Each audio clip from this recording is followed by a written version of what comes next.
সময় না আসলে বোধহয় কিছুই সম্ভব হয় না, এটাই জগতের নিয়ম। কারণ আজকে দেখুন, আজ 16ই আগস্ট, গ্রেট ক্যালকাটা কিলিংয়ের দিন।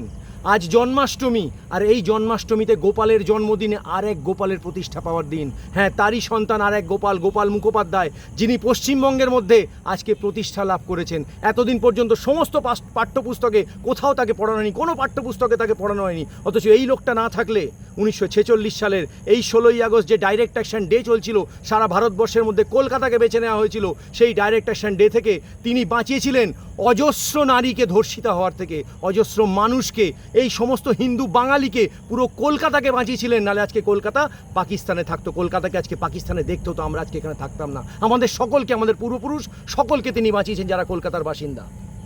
আজকে সেই দিন, আর সেই দিনে যখন দুদিন ধরে কলকাতায় দাঙ্গা হচ্ছিল, চারিদিকে অজস্র নরনারী সব পড়ে থাকছিল কলকাতার রাস্তায়, চারিদিকে শকুনের পর্যন্ত ওই সমস্ত অত মৃতদেহ খেতে খেতে অরুচি ধরে গেছিল। দুদিনে 4000-এর উপর হিন্দু নরনারীকে রাস্তার মধ্যে রক্তে বিছিয়ে দেওয়া হয়েছিল, একদম তাদের লাশ।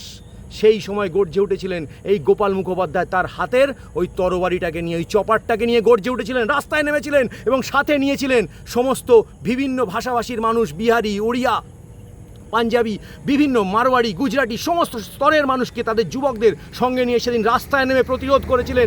যে প্রতিরোধের ফল হচ্ছে আজকে আমরা কলকাতার মধ্যে, ভারতবর্ষে, পশ্চিমবঙ্গের মধ্যে টিকে রয়েছি। অথচ কি অবাক ব্যাপার ভাবুন তো, এই মানুষটার একটা বড় মূর্তি তো বসানো উচিত ছিল দেশ স্বাধীন হওয়ার ঠিক পরেই, ওই ধর্মতলার বুকে বসানো উচিত ছিল বিরাট বড় মূর্তি, যার কারণে কলকাতা রক্ষা পেয়েছিল সেদিন, কিন্তু হয়নি।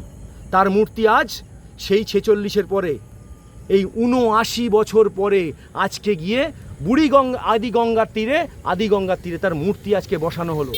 ভাগ্যের কি পরিহাস দেখুন, যারা এই বাঙালির মধ্যে, এই বাংলায় থাকা বিভিন্ন ভাষাভাষীর মধ্যে, জাতিগোষ্ঠীর মধ্যে ভাগ করতে চান, তাদের আজকে অবস্থা দেখুন, তাদের ভাগ্যের কি পরিহাস দেখুন। আমাদের আজকে তার মূর্তি প্রতিষ্ঠা করলো, অর্থাৎ বাংলার রক্ষাকর্তা যিনি, তার মূর্তি, কলকাতার রক্ষাকর্তা যিনি, তার মূর্তি আজকে তার নিজের কলকাতার মধ্যে প্রতিষ্ঠিত করলেন কোনো বাঙালি নয়। হিন্দু জাগরণ সমিতি বলে একটি সংগঠনের ছোট ছোট বাচ্চা ছেলেরা, সমস্ত ভাষাভাষী ছেলে তার মধ্যে রয়েছে, বাঙালি, উড়িয়া, বিহারি, পাঞ্জাবি, সমস্ত। আর যার ঐকান্তিক প্রচেষ্টায় ওই মূর্তিটা ওখানে বসেছে আজকে, তিনি, তার নামটা ওখানে খোদাই করা রয়েছে, তার নাম রাকেশ সিং, একজন অবাঙালি। এই নাম মুছতে পারবেন বাঙালি কোনোদিন পারবে? আমি প্রশ্ন করতে চাই, ওই বাংলা পক্ষ না কি একটা পক্ষ আছে, আমরা তো শুক্লপক্ষ, কৃষ্ণপক্ষ জানি, এই আবার কোন বাংলা পক্ষ জানি না, কিন্তু শুনেছি তারা নাকি বাঙালির হয়ে কথা বলে। এই কাজটা তো করা উচিত ছিল বাংলা পক্ষের, তার হয়ে বলা উচিত ছিল বাংলা পক্ষের। আর বাংলা পক্ষের হয়ে যারা রাজনীতিক রুটি সেঁকতে নেমেছে, সেই সমস্ত তৃণমূল, কংগ্রেস এবং সিপিএমের করা উচিত ছিল এই মূর্তিটা প্রতিষ্ঠা। আজকে প্রতিষ্ঠা করেছেন কে? একজন অবাঙালি। পারবেন ওই নাম ফলকটা তুলে ফেলে দিতে? পারবেন ওই সিং লেখা রয়েছে কোনোদিন মুছে দিতে? পারবেন না। তার কারণ কি বলুন তো? আজকে ইতিহাস রচনা করা হয়েছে কলকাতার মধ্যে, আজকে ইতিহাস তৈরি হয়েছে।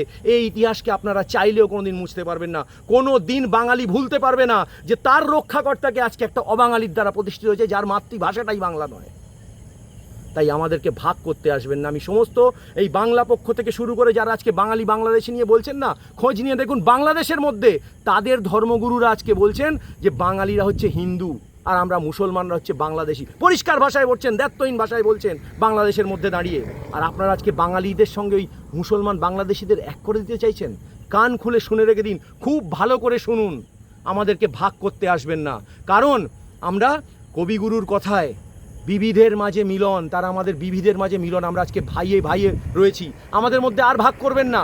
একবার ভাগ করেছেন, ওই যোগেন মণ্ডলরা ভাগ করেছিল বলে আজকে আমরা ওপার বাংলায় লড়াই করতে না পেরে এপার বাংলায় এসেছি। তাই আমাদের মধ্যে আর ভাগ করবেন না। জাতি ভাগ হতে আমরা আর দেব না। আজ স্বামীজির কথা ধরে যদি বলি, তাহলে একটাই কথা বলতে হয়, গর্বের সাথে বলো আমি হিন্দু। আমরা আজকে হিন্দু পরিচয় বহন করি, আগামী দিনেও হিন্দু পরিচয়ই বহন করব। সে যে ভাষাতেই কথা বলি, যাতেই কথা বলি, যে জাতির লোকই হই না কেন, আমরা হিন্দু পরিচয় বহন করব। এটাই আমাদের পরিচয়। বেঁচে থাকুক আজকে গোপাল পাঁঠার মতন মানুষ আমাদের প্রত্যেকের হৃদয়ে। আগামী দিনে গোপাল পাঁঠা বেঁচে থাকবে লক্ষ লক্ষ পশ্চিমবঙ্গবাসীর হৃদয়ে, তিনি যে ভাষাভাষী হন না কেন।